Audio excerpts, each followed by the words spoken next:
We recently had a bit of a freak out in the Star Citizen community over LTI. I did a video about it last week. Go check it out right over there. CIG is notorious for making statements, but then backpedaling when they realize their plans really are not going to work out too well for them. I want to know, what do you think the next major freak out in Star Citizen is going to be about? Ladies and gentlemen, welcome back. I am Montoya, and this is a preemptive freak out video. That's how good we are here. Just a quick reminder, if you do enjoy this content, give me a thumbs up and tell me what you had for breakfast down below. You may wonder why I don't get outraged like many people about things like LTI. It's not just because I'm a paid shill and I get paid 1.5 auroras for every video I make, but it's because I'm able to draw upon past experiences and predict the future events. Simple as that. So what's the next big outrage gonna be? Now this one might not be sequential. It might not be the next one, but it is gonna be major. Write this down. Montoya's calling it in 2018. The big outrage is gonna be subscriptions. Let me lay down some context here. Chris Roberts said that this game would not require subscriptions.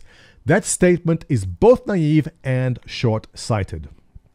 For Star Citizen to be a viable long-term game, hopefully 10 or 15 years like EVE Online, they are going to need a lot more money than what initial sales and cosmetic items can bring in. You know it. I know it. CIG knows it. The writing is on the wall.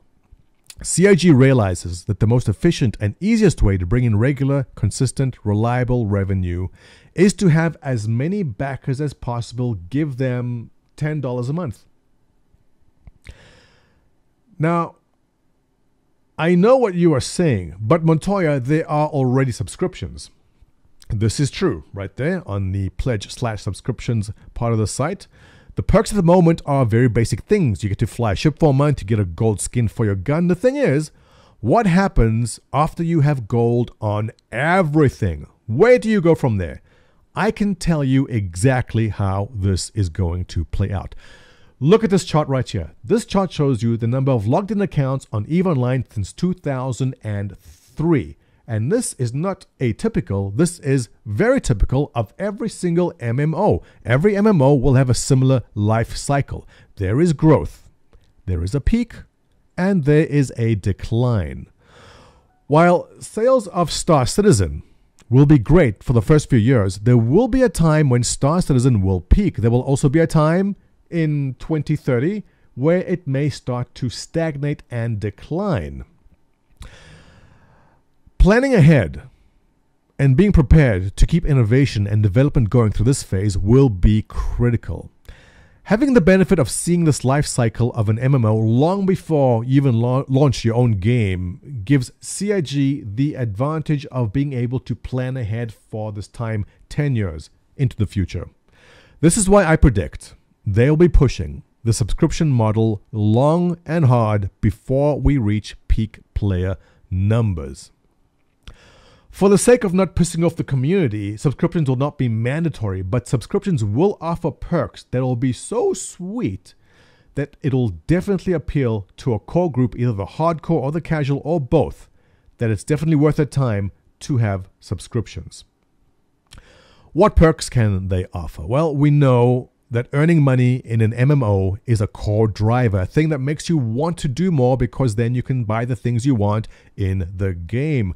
We also know that the median age here in Star Citizen is late 20s, early 30s. It's probably going to be mid to late 30s by the time the game comes out.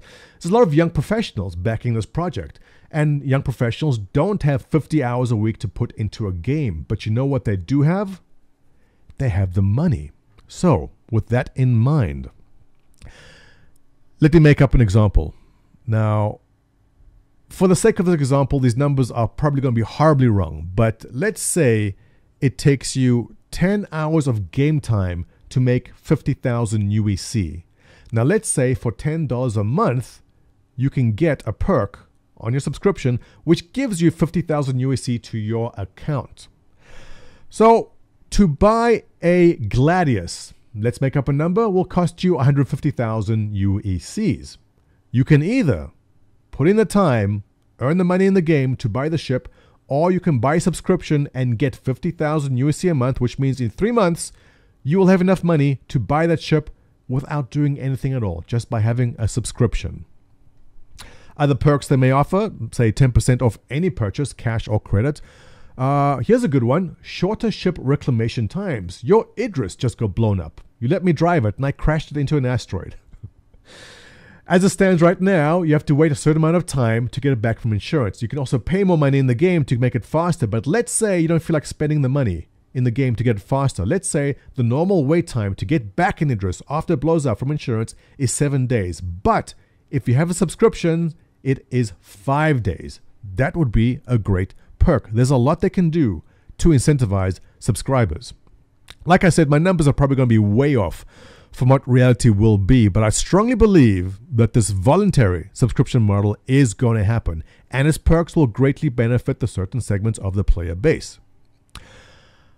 I'm interested in knowing what other MMOs have done. What MMO have you been a part of that offered a subscription that gave good perks? I'd like to know. Now, were you doing it because you wanted the perks, or were you doing it, as in some cases, because you really liked the game and you were supporting the devs? Let me know. Post below, thumbs up, and I'll see you in the next one.